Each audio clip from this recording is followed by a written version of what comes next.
you, the viewing public, and of course, for you to share with your networks.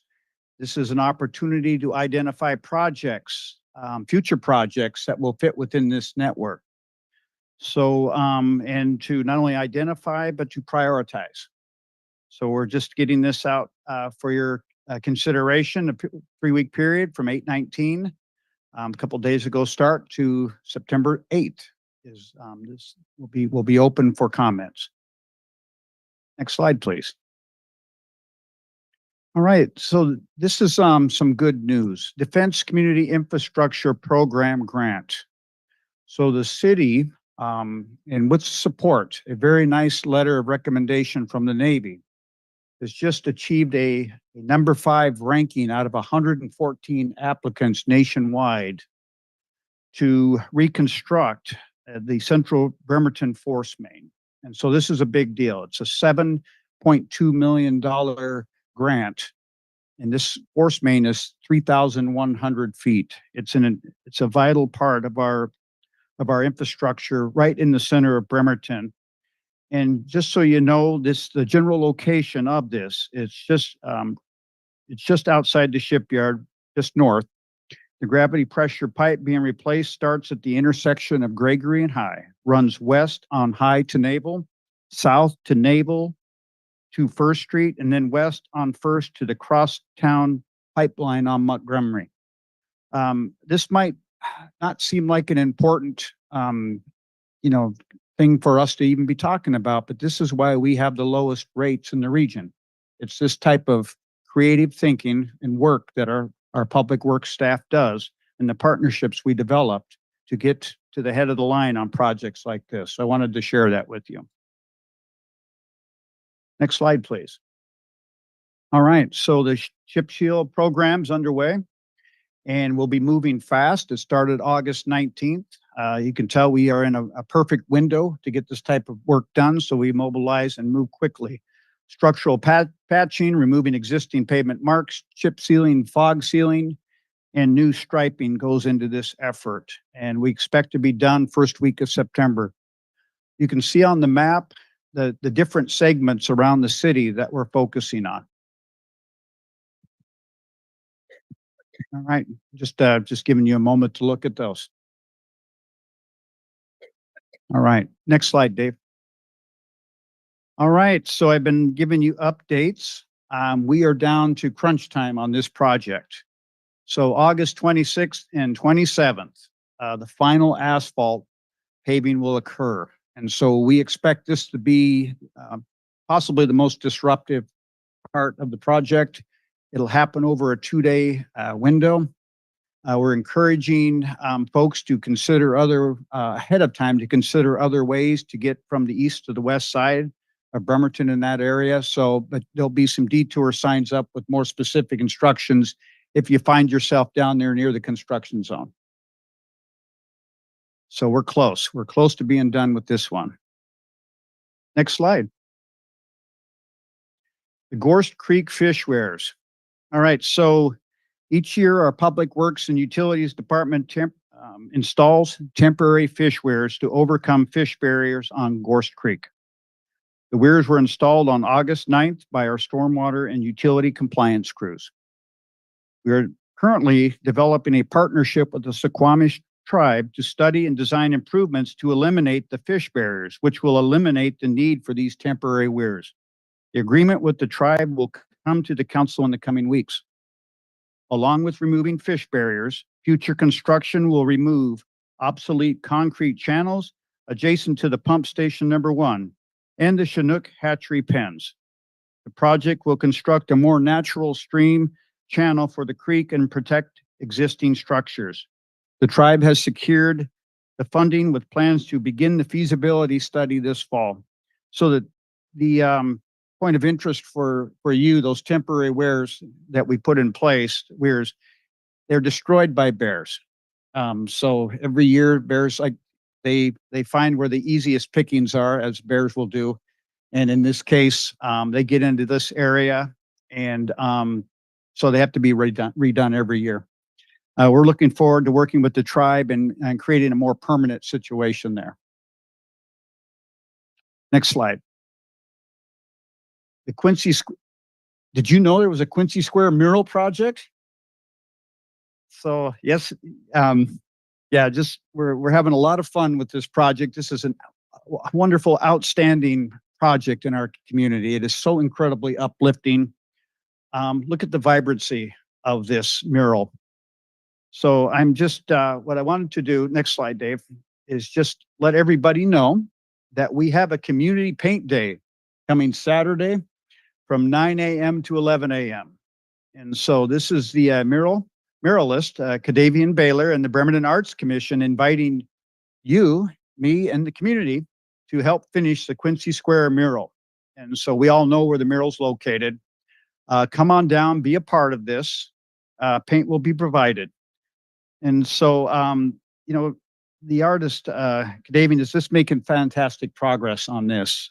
And this mural does mark the beginning of the transformation of 4th Street into Quincy Square, the actual physical, visible start of this. And I want to give everybody an update. The construction of this project has been pushed out several months to accommodate the procurement of light poles. So this will prevent a long delay in the middle of the project, which would have prolonged the negative impacts of construction on the downtown businesses and residents. So the project is full steam ahead. While we all wanted and were just itching to break ground, we felt this was prudent, so we wouldn't have a delay in the middle while the street was broken up. And we felt it was best for those to keep those small businesses, you know, keep the impacts as small as possible on our small businesses down there. I'll be sending frequent updates on some of the background of this work that is underway for Quincy Square, such as the interpretive signage design and the fabrication of the sculpture. So, and just back to the community paint day, we're going to be keeping an eye on the weather.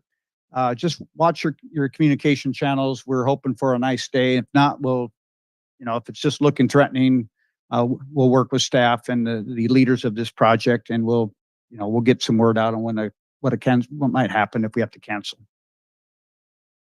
All right, next slide. Beautify Bremerton is coming soon.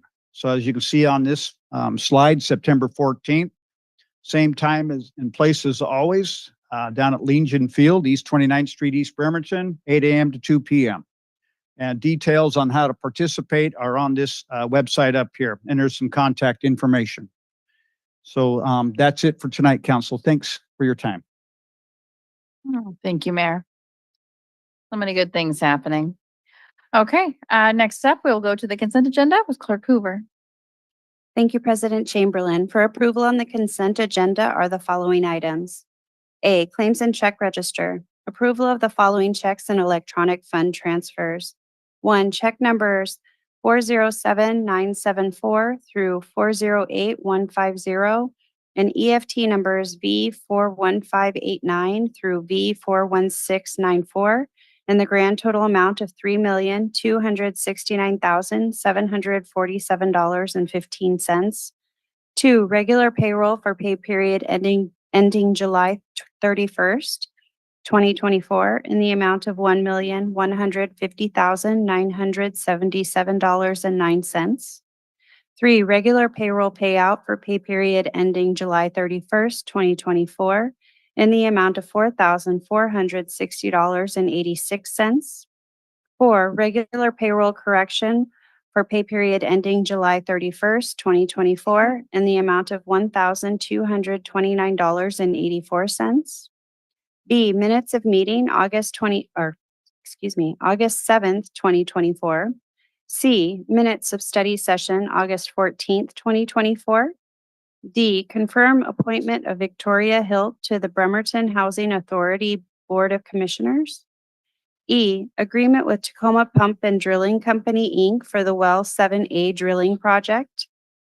F, contract modification agreement number 6 with SCJ Alliance for design of the Warren Avenue Bridge project. And G, contract modification number 2 with Parametrics Inc. for engineering services during construction for the Haddon Park renovation project. This concludes the reading of the consent agenda. Thank you. Does any member of the public wish to comment on one of the items on the consent agenda? And just housekeeping, when you come up for any kind of public comment, public recognition, just know we have a timer system. Green light means you have 3 minutes. Yellow light means you have 30 seconds left. Red light means I'm the bad guy. I'm going to cut you off. And we ask that you state your name for the record. So again, does any member of the public wish to comment on one of the consent agenda items? Okay, seeing none, I'll go to council for a motion. Move to approve the consent agenda as presented. Second. Okay. And seeing no further discussion, let's vote. Councilmember Frye, Yes. Coughlin, Yes. Rebelowski, Yes. Goodnow, Yes. Younger, Yes. Chamberlain. Yes, Motion carries unanimously. thank you. And next up is public recognition. As noted on the agenda, public recognition provides an opportunity for attendees to address the council on any issue not already on tonight's agenda. And the same, as briefly announced earlier, there'll be no public comments accepted via Zoom tonight. And no prior arrangements have been made with our clerk. So this is a reminder also that it is election season. So please refrain from any endorsements or comments about candidates or ballot measures. And with that, please feel free to come to the podium. My name is Mary Lou Long, longtime resident of Bremerton, and I'm here to say the Pledge of Allegiance once again. With those who would like to stand and join me, please do now. I pledge allegiance to the flag of the United States of America and to the republic for which it stands, one nation under God, indivisible, with liberty and justice for all. I wish you would have stood. I don't like it when you don't stand, just to give respect to the flag and to us that do respect the flag and the pledge. Anyway, I guess I'm not going to get anywhere with you guys on that.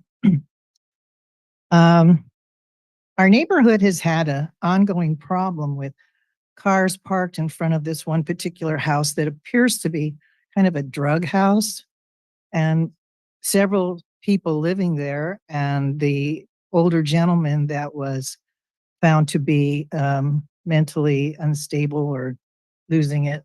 Unfortunately, he's very old, being taken advantage of by moving in on him. And I've taken down 5 or 6 license plates there. They park in such a way that the tail of their car or the side of their car on many occasions is over the white line, which is the curb, and protects people from coming down the street and having to divert around them. And I wonder, do they have a license for doing business? Because the way the traffic in and out of that place, it looks like they're doing business. And if it's a drug house and they're doing business, aren't they supposed to have a license for doing business? I would think that would be something that the city should be able to come down on them for, because it's a residential neighborhood and we don't want to have a lot of traffic going in and out and blocking the street to some degree. And it's also causing a few of the neighbors to say they want to move because nothing has been done about it. And I've been here for 50 years and I like Bremerton. We have a very nice neighborhood and there are some very nice neighborhoods in Bremerton, but this particular area on West Bremerton seems to be taking the brunt of the drug traffickers and druggies. And it's deteriorating the quality of life there. Speaking of the quality of life, the parks needs to put swings in the Lulu Haddon Park. I'll be there August 27th to make my pitch for the kids, because that's the most exhilarating thing that you can find Seconds. in a park. So I'd like to hope that you will support that. Thank you. Thank you. And just a reminder to the public about the purpose of public recognition is for the public to come and give their opinion about city issues, et cetera. It's not the opportunity, not time for the council to do a Q&A or provide any support for or against anything they're stating. Thank you.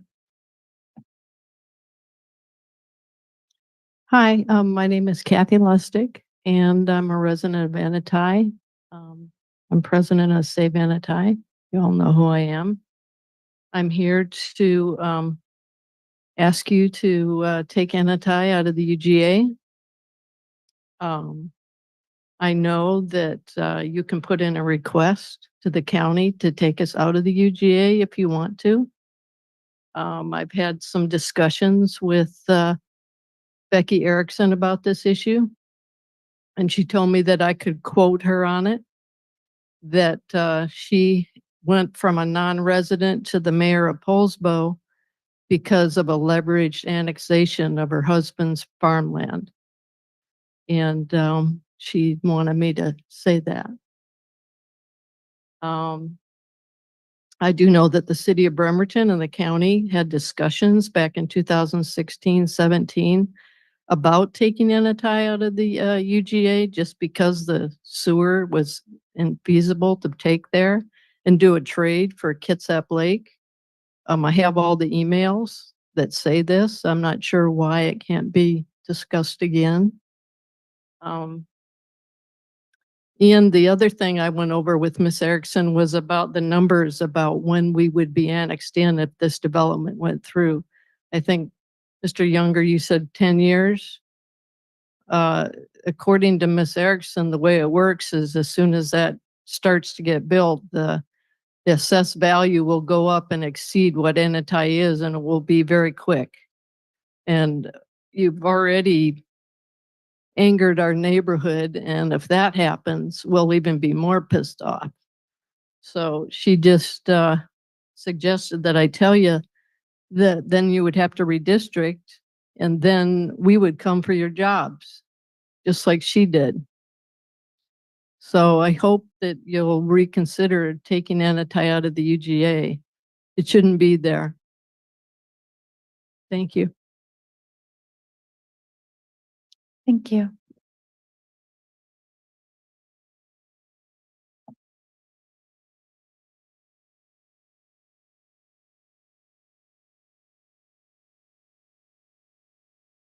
Hi, Naomi Levine, Bremerton City resident. So I was walking home the other day. I now work in this side of town, which is great.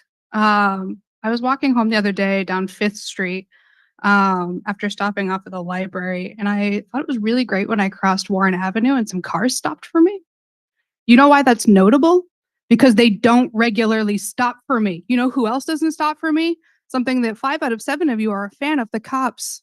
They don't stop for me either. You know who likes to blow through that crosswalk? Everybody.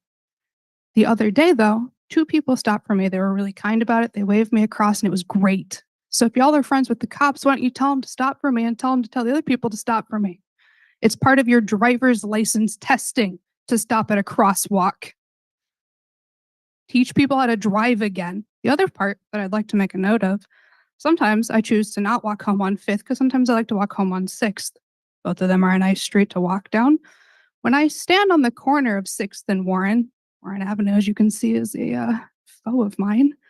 When I stand on the corner of 6th and Warren next to the teriyaki restaurant, there's too many gigantic vehicles that have not figured out how to drive their gigantic vehicles.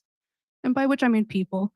Vehicles are full of people who make poor choices, like cutting the corner and nearly running me over while I stand to wait for the light to turn so that I can go home safe and alive.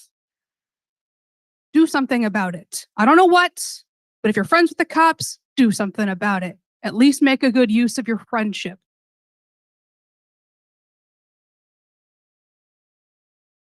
Thank you.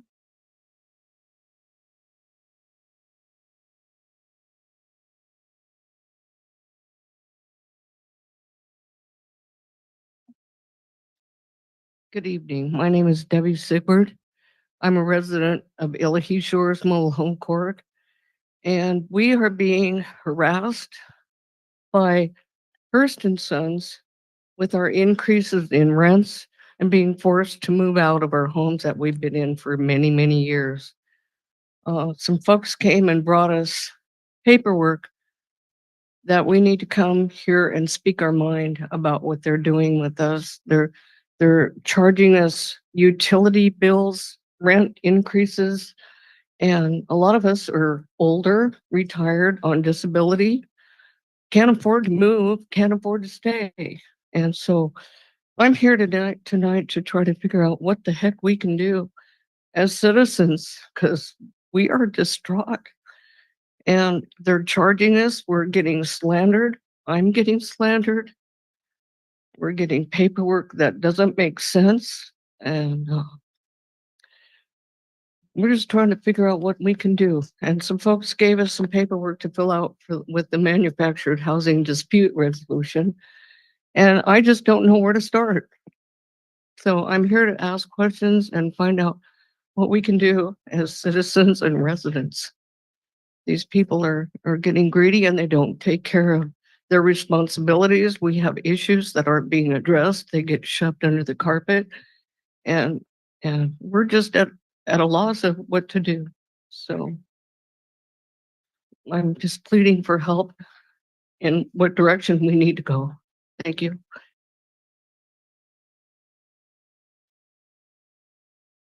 Thank you.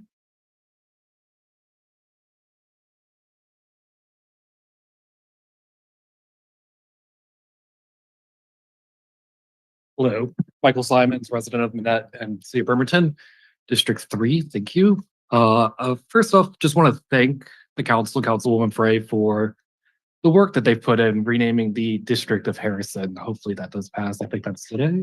So we do have that on our agenda. You want to hold on to your comments on that until then? I just want to say a general thank you. Okay, sure. And then kind of my two other things I want to talk about. 17th and Ironsides has this city property from the utility district that's like a abandoned water tank, basically. We'd like something done with that. That's been 30, 40 years abandoned by the city, it sounds like. Could be housing, could be a park, could be a lot of things. Right now, it's nothing. So I would just like the city council to kind of work with Public Works and see if we can get something done with that, no matter which way it goes. And then lastly, because a lot of people are talking against it, I am supportive of Initai being in the urban growth plan. I am supportive of its development, and I am supportive of its eventual annexation. Thank you. Thank you.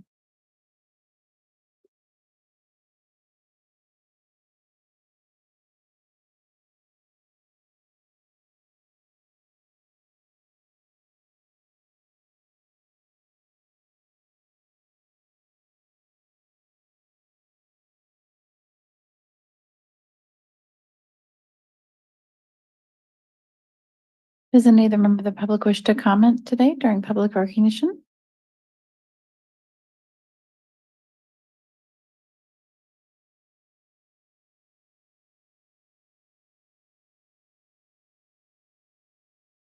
Okay, I will now close public recognition and go to Clerk Hoover for our next two general business items. Our next general business item is 6A, Resolution Number 3386 to rename the East Side Village Sub-Area Plan to Harrison Heights Sub-Area Plan. Our presenter tonight is Councilmember Frey. Thank you. I think there are a few slides.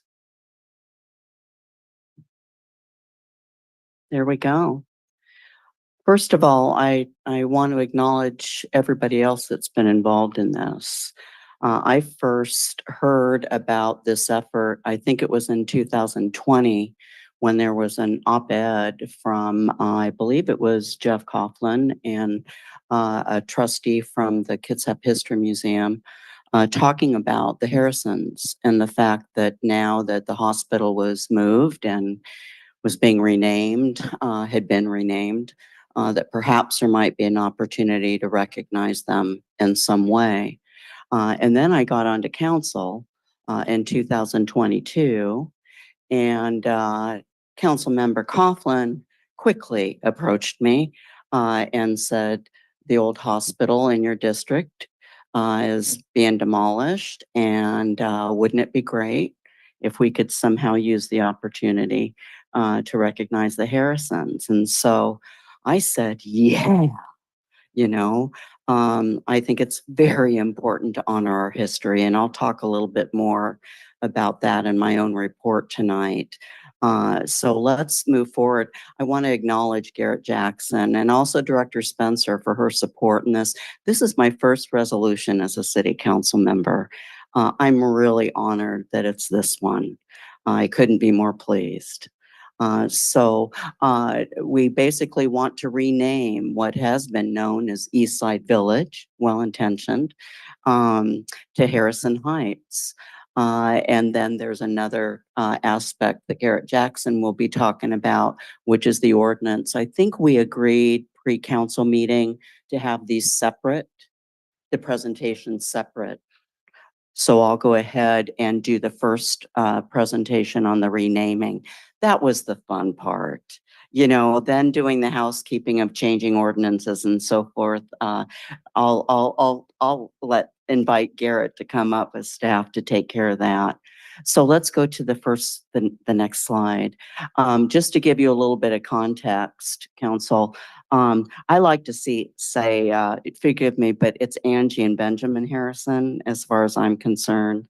And so I'm going to say Angie and Benjamin Harrison moved to Bremerton in 1904. I want to remind you of the context of that. That was Eleanor Roosevelt's day. You know, we had women of that type in that day. Angie volunteered as a nurse during the flu pandemic in 1918. It was our first sort of organized healthcare. And she used that experience then to urge her husband and propel her husband into a partnership with herself in the promotion of healthcare here in Kitsap County. First hospital. It wasn't called Harrison until 1942, which is about the same time I think Benjamin passed away in 1945.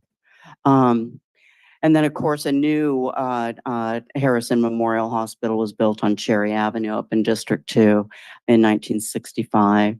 It merged 2013. We all know about that. The renaming of it was a wound. I think here in Bremerton, that I don't think has healed. And I'm really hoping that this resolution and these efforts to honor the Harrison name in that location will be also a community tribute to all the efforts of our community to make it known. And so we want to rename the East Side Village sub-area to honor the legacy of the Harrison family and especially Angie. So with that, I think the other two slides are for the actual ordinances. So I think we're gonna do it separately. Yes, I'm Yes, kind of correct. telling Dave, don't tee up the next slide. Hang on to And those Garrett, you slides. can wait a moment, but council, that's the presentation. Fantastic. Thank you. Does any member of the public wish to comment on this specific item of renaming? Renaming East Side Village Sub-Area Plan to Harrison Heights Sub-Area Plan. Okay, seeing none, I'll go to council for a motion. It is sincerely my honor to move to pass resolution number 3386 and authorize the renaming of East Side Village Sub-Area Plan to Harrison Heights Sub-Area Plan. Second. Okay, we have a motion and a second. So council, let's discuss. Counselor Fry, Counselor Coughlin, feel free. I think I've made my comments known, and I'll defer to Councilmember Coughlin for any comments he'd like to make.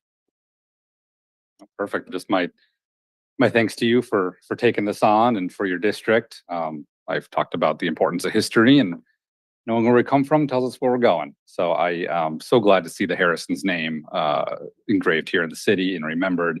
I think it's the perfect way.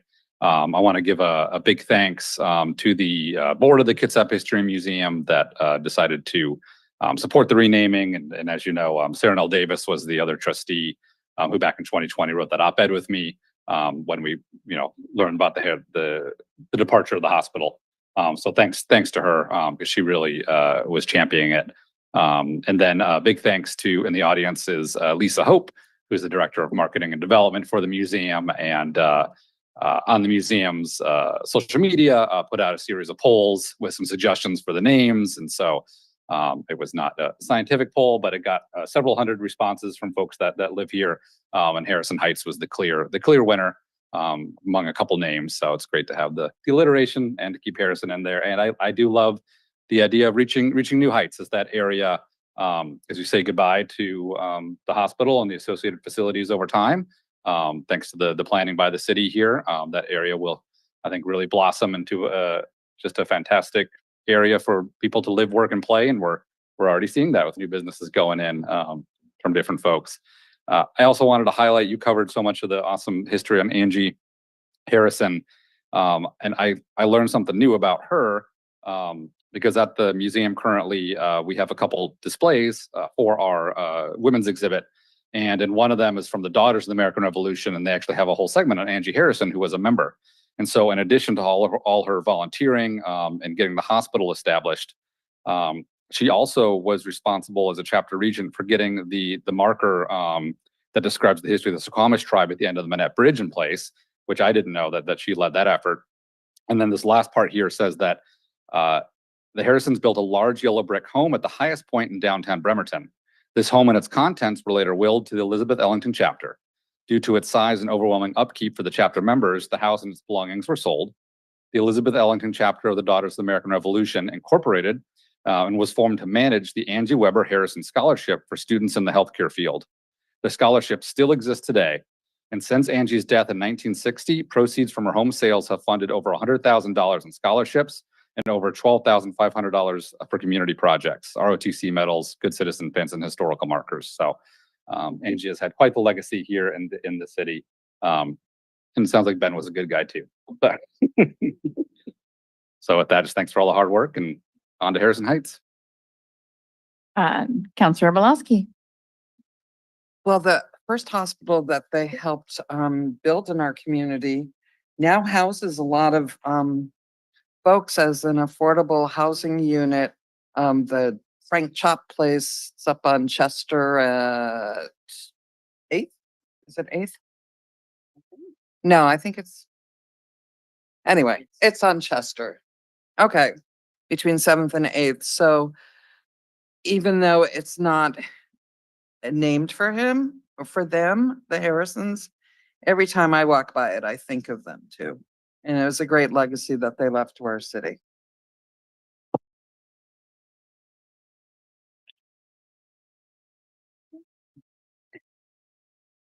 All right. So, yeah, I'm excited for this too. I think a lot of thought has gone into the renaming. And I know that there was a different name that our DCD had for this. And I appreciate the graciousness that they've shown in helping to move this next citizen kind of driven proposition forward here. So, or proposal, I should say. So with that, I'd like to go ahead and call for the vote on this, y'all. Councilmember Coughlin, Yes. Robolowski, Yes. Goodnow, Yes. Younger, Yes. Fry, Yes. Chamberlain. Yes. Motion carries unanimously. The next item on the agenda is item 6B, ordinance number 5497 to amend BMC chapters 3.78, 6.32, and 20.04 due to the renaming of Eastside Village Sub-Area Plan to Harrison Heights Sub-Area Plan. Presenter is Planning Manager Garrett Jackson. Okay. A lot of great people worked on this effort to honor the Harrisons.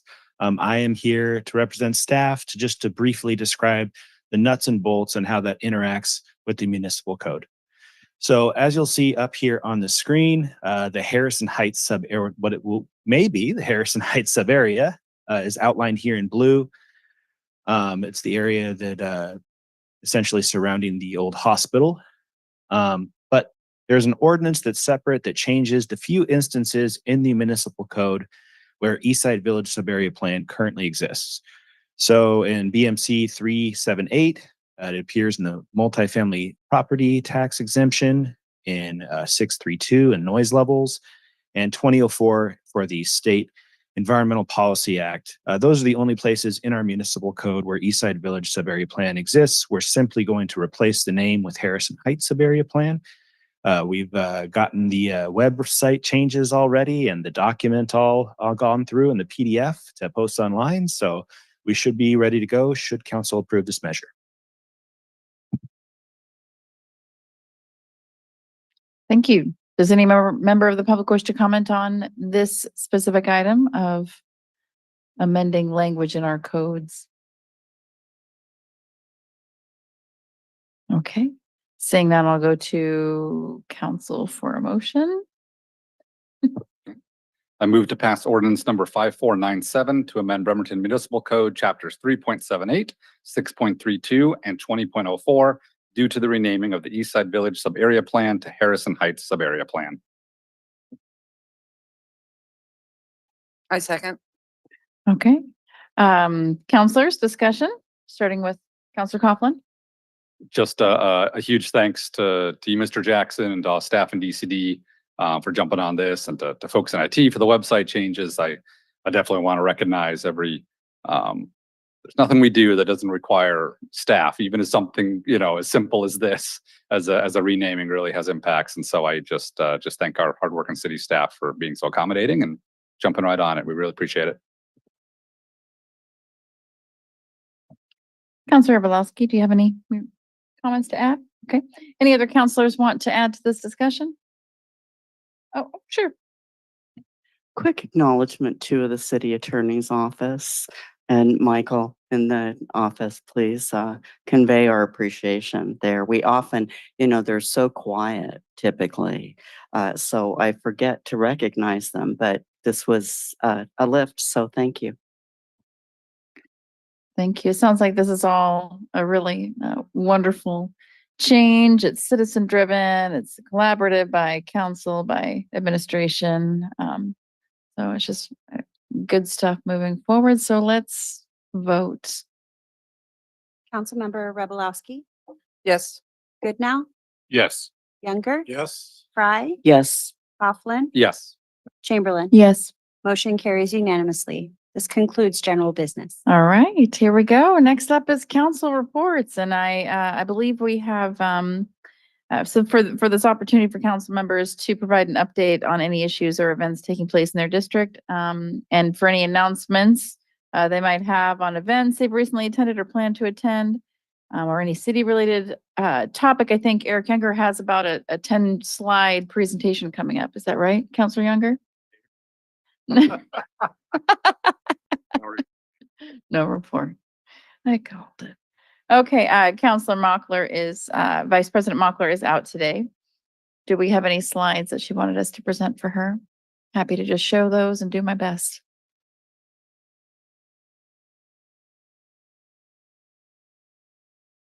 Okay, looks like, once again, just a reminder that District 6 Town Hall meetings occur every second Monday from 4 to 6. The next one will be September 9th, and it'll be at 100 Oyster Bay Avenue North.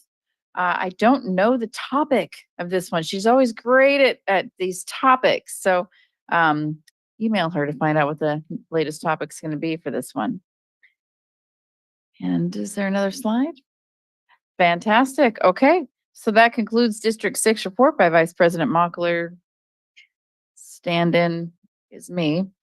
Next up, we have District 5, Councilor Goodnow. No report. Thank you. Thank you. And District 4, Councilor Rebelowski. Thank you. Well, several slides of people continuing to park in the bike lane, making it unsafe for cyclists in Bremerton on Washington Avenue. So hopefully we've come up with a solution to change that soon. So within the next few weeks, the public should hear more about that. I have not decided what my topic's going to be for the first, for my district meeting, which is going to be on September 5th. If anybody has any ideas of who they would like me to bring, as a guest speaker, or we can just talk about what's going on. This will be before the comment period is closed for the active transportation plan. So I really hope everybody looks at it. It's a little difficult for me to maneuver the website for comments, so I'm gonna write mine on paper. So, and you all have your choice of how you're gonna work with that too. Anyway, short report tonight. Thank you. Thank you. District 3, Counselor Coughlin. I think I do literally have 10 slides, but I promise I'll keep it quick. Oh, that was Bill, you that had 10 it was slides, me that had 10 not younger. slides, Okay, yeah. all right. Just wanted a big thanks. I know the Evergreen boat launch and as the Rotarians reminded me, Rotary Evergreen Park, when I Yes. spoke at their luncheon the other day, is all fixed. I know that was took some city money, took a lot of public works effort, but really I think a great addition, and not only just boats. I know I personally take my kayak down there a lot, so fantastic work on getting that done really pretty quickly for the level of work that needed. So great to see that happen. Next slide. I wanted to highlight these brew break workshops that the Downtown Bremerton Association's been putting on. They're free. They're somewhat targeted towards local business owners, but also community members, just people interested. There is one tomorrow, 5:30 at Ridgeline Brewing over in Callow, and it focuses on historic preservation and what you can do as local businesses or citizens and even government. So I'm going to try and make that one. Katie Pratt, who it's kind of her field of expertise, is also on DBA, is putting that on. So just great to see these happening every month. Next slide. I figured the mayor would put one in there, but just in case, I was coming back from Rock the Dock and I was feeling so good seeing that mural. I had to take a selfie. So just a fantastic addition to downtown and Quincy Square. And then the last couple slides I have actually does tie into some public comment. So was fortunate to take a half personal and then half work trip up to Victoria, Canada. Went with Councillor Fry the other weekend and some folks from our local bike club, and got to spend some time going around there. They've had a lot of great pedestrian and bicycle safety improvements, and I just wanted to highlight a few in case in the future any of these are useful in the city. The first one I think ties into some public comment. These are kind of Calgary barriers, so like Jersey barriers, but I don't think it's actually specifically Canadian, but just a different style. Anyway, they're temporary barriers that can be moved and installed. And what we saw them doing around Victoria was putting them in locations where, like you see the example on the right picture, you want a car to not come so close to that curb and take such a short corner as we kind about. And so you can put these temporary small barriers there to encourage cars to take longer, slower turns, wider. And you can really try them out to kind of slow down car traffic in intersections. So I thought that was really neat. And then next slide. It seems like once they tried these out in different intersections in a temporary way to see if they worked, they had some neat permanent improvements as well. This is one where, it's kind of similar to a little bit of a section of like Warren and 4th where a car can't drive straight through along 4th Street at the moment. But this is focused more on still allowing safe bike and pedestrian travel. And so they decided, going straight there, you don't really need a lot of car traffic. There's other avenues. And so putting in these middle barriers just really made it safer by limiting the number of direction cars can go and making it safer for pedestrians and bikes. And then next slide. Really interesting concept they have up there. I am blanking on the name for the street, but it's basically a split lane or a shared lane street. And it's interesting. It's two-way traffic, but it's a one center car lane and two dotted bike lanes. And at first, when I looked at it, I went, it doesn't seem like it could make it more safe because now you got it sharing. But what we found biking along it, now that I've actually been along it, is it does slow everybody down. And I realized I live near Park Avenue. Park Avenue is kind of like this. It's a 2-lane street, but you have a lane of parked cars and it's so narrow that to pass anybody, you got to really slow down and hug the curb. And that I just realized subconsciously, every time I drive that street, I go super slow because there's always cars coming. And I bike that street too. And so this is the same concept of by narrowing the street down, you can really just slow car traffic. It makes everyone really aware of their surroundings. And funny enough, that woman on the right, after I took this picture, walked up and says, yeah, I'm not a biker, but I really like this as a pedestrian because all the traffic just moves a lot slower and everyone's more aware and safer. So something neat they're experimenting with up there. And then just a couple more. I had to take a picture of this new bridge as we will get the Warren Bridge done and progress towards it. This was obviously a brand new constructed bridge, but I didn't even realize during the day that when we went to go at night, it had all this built-in lighting on the railing and really was a fantastic corridor. So I had to show that.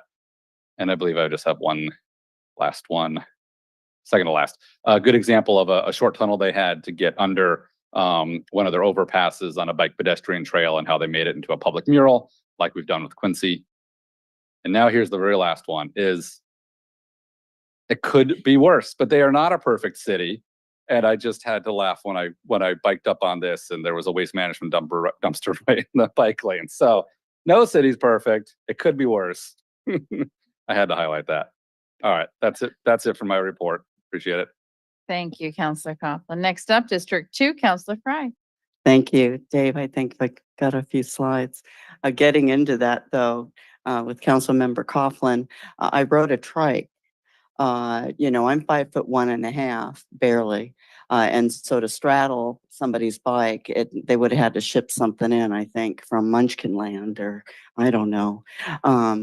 So I rode a trike. There are incredible things that can be done pretty simply that can safeguard neighborhoods where residents can actually enter their neighborhoods because they know the way.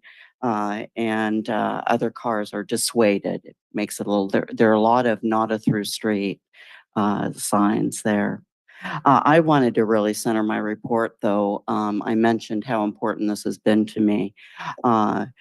I think that this woman was a woman of that era who used whatever power she had to get things done. And some of that power came through her marriage to a very successful man who started as a shopkeeper here in Bremerton, and then not only owned the shop, the hardware store, but built a building, which I believe was the Harrison building until Soriano. I think it's on 5th and Pacific. Not sure about that. Don't quote me. But they use these resources. They had no children of their own, and they use these resources to really make an impact. And I'm proud, not that they wanted this kind of recognition, but I'm thinking about how, I'm kind of relating to Angie there. We're both silver hairs, which, in some cultures is very respected, in others not so much. But I'm relating a lot to her, except she doesn't have children. She didn't have children. And so her legacy, came through what she was able to do for her community. And when I think about the thousands of children that have been born and who have been cared for at Harrison Hospital over the years in Bremerton, I get goosebumps. And that's her legacy. That's her impact. And who wouldn't want to have an impact like that? So bless you, Angie. We love you. And then next slide. This is how much I love history. We have a piece of history, of course, in Bremerton with the Casad Dam. I just want to give a special kudos to Public Works. We had a great Public Works tour, and then we had lunch, a networking lunch, of course, on top of the dam. I'm going to make a point here, though, that I've made before, and I'm going to keep saying it. I happen to sit next to Terrell, who is our staff person, who is all about asset management. And I love asset management, not because I have a financial background, because I believe in sustainability. And if you manage your assets well, you can sustain your assets. And that can impact the environment in an incredible way, positively. So I'm going to start just preaching this, what is Bremerton doing to support environmental policy, healthy environment, something that is within our finance department, asset management, it's spreadsheets and data. Well, it's an environmentalist program as well. It pleases me. I'm sure it pleases Councilwoman Mockler. So just wanted to make that point. It was a great day. Thank you very much, Director Nucky. Thank you. And finally, me, I have no district report for District 1. I'm going to give you just kind of a spiel. We're going to go into some executive sessions. But just before we go into that, I'm going to let you know that the next study session will be held in the 6th floor council conference room on Wednesday, August 28th, beginning at 5 p.m. with a remote option available by Zoom. The council will now meet for 2 executive sessions. The first one for 10 minutes to discuss potential litigation allowed under RCW 42.30.110(1I) with no action anticipated, followed by a second executive session for 10 minutes to discuss potential litigation allowed under RCW 42.30.110(1I), and action is anticipated for this topic. So we will just gather in the back room for 20 minutes, counselors. And thank you for those who attended tonight's meeting. You're welcome to stay or leave. Recording stopped.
Recording in progress. Executive session has been extended for 5 extra minutes. Recording stopped.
Recording in progress.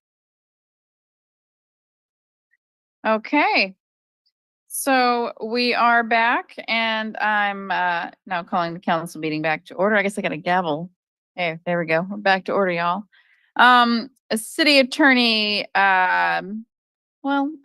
is this on you, Assistant City Attorney Brett Jetty, to give us some language for proposed action? Yes. Great. Can you hear me? Yeah. So the motion would be move to authorize the city attorney and mayor to take the necessary steps to exclude the city from and opt out of the In-Ray aqueous film forming foams product liability litigation class action settlement relating to City of Camden et al. The Tyco Fire Products LP, case number 224 CV 02321. RMG, and the In-Ray aqueous film forming foams product liability litigation class action settlement relating to City of Camden et al. The BASF Corporation, case number 224 CV 03174 RMG. Thank you. We got, okay. Are there any members online? We have nobody in the, we have nobody here, no members of the public here, but is there anybody online prepared to comment on this item? Okay, I'll go to council for a so moved. So moved. A second. A second. Okay, and let's go to vote on this. Councilmember Goodnow, Yes. Yeah. Younger, Yes. Fry, Fry? Fry, Yes. Coughlin, Yes. Grabowski, Yes. Chamberlain. Yes. Motion carries unanimously. Okay, thank you. I'm closing the meeting now, y'all. Thank you. Recording stopped.